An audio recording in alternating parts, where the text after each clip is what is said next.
Karibu kwa mara nyingine tena mtazamaji wa The World News katika kipindi hiki cha ulimwengu wa siasa. Mimi ni Adam Hussein.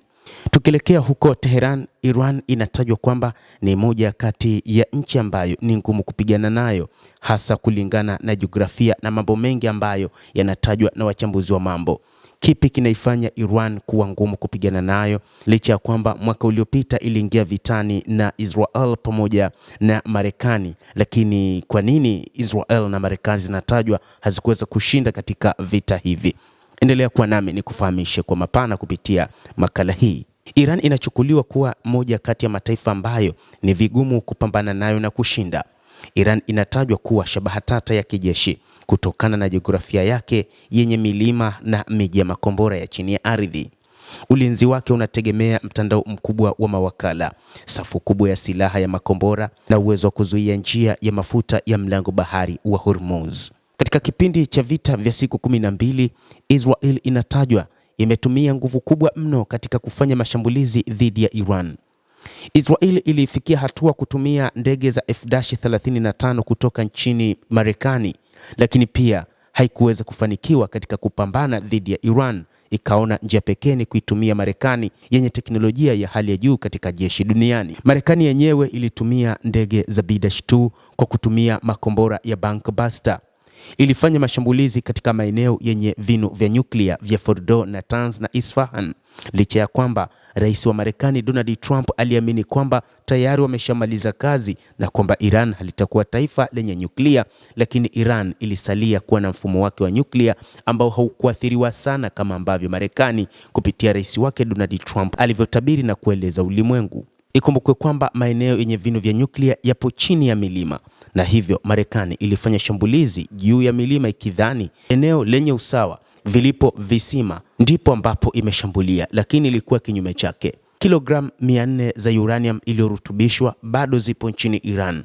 Rais wa Marekani aliamini kwamba alishamaliza kazi, lakini kumbe hii ilikuwa ni propaganda katika kuendesha vita dhidi ya Iran. Lakini uwepo wa milima unatajwa kuwa ni miongoni mwa ngome za Iran. Safu ya milima ya Zagros na Alborz imekuwa msaada mkubwa katika taifa hilo la Iran, hasa inapokuwa inashambuliwa.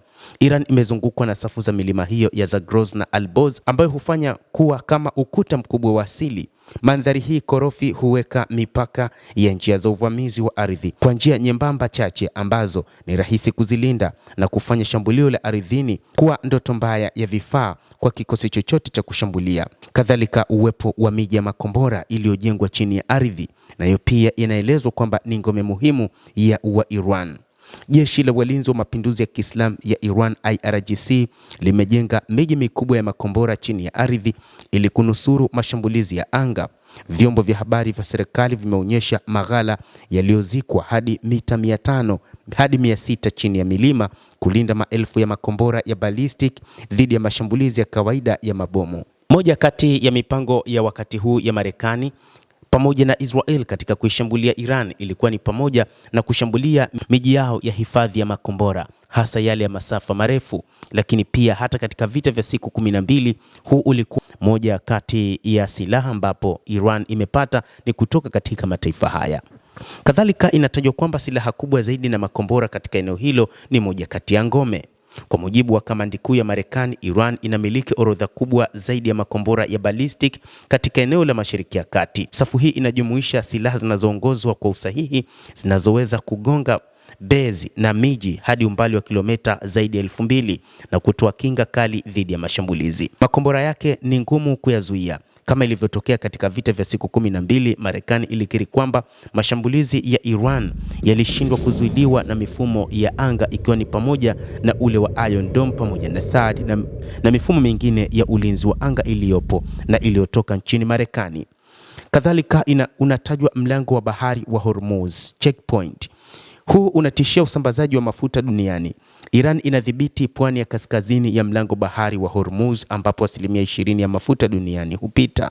Katika mzozo, Tehran inaweza kuchimba njia nyembamba ya maji au kutumia makombora kuzuia meli na traffic na kusababisha mzozo wa kiuchumi wa ulimwengu. Na mbinu hii ni moja kati ya mbinu ambazo wengi wataweza kuzuia taifa lisiingie vitani na Iran, kwani ulimwengu utaingia katika mdororo mkubwa wa kiuchumi, ikielezwa kwamba bila mlango bahari wa Hormuz ambao upo nchini Iran ni vigumu mafuta kuyafikia mataifa mengine duniani. Kadhalika, mbinu za majini zisizolinganishwa.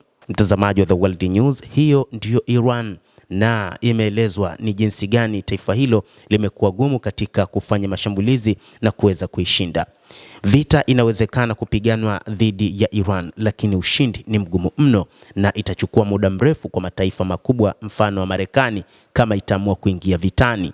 Na hii inatajwa ni kwa sababu Marekani ina silaha za teknolojia ya kisasa katika mapambano, na ndio maana wengi wanasema huenda Marekani ingeingia vitani ingechukua muda mrefu sana katika mapambano dhidi ya Iran, na huenda ushindi wake usingepatikana kwa urahisi. Na inatajwa pia ndio maana viongozi wake wamekuwa mara zote wakijinadi kwamba wana uwezo wa kupigana na Marekani na taifa lolote katika ulimwengu.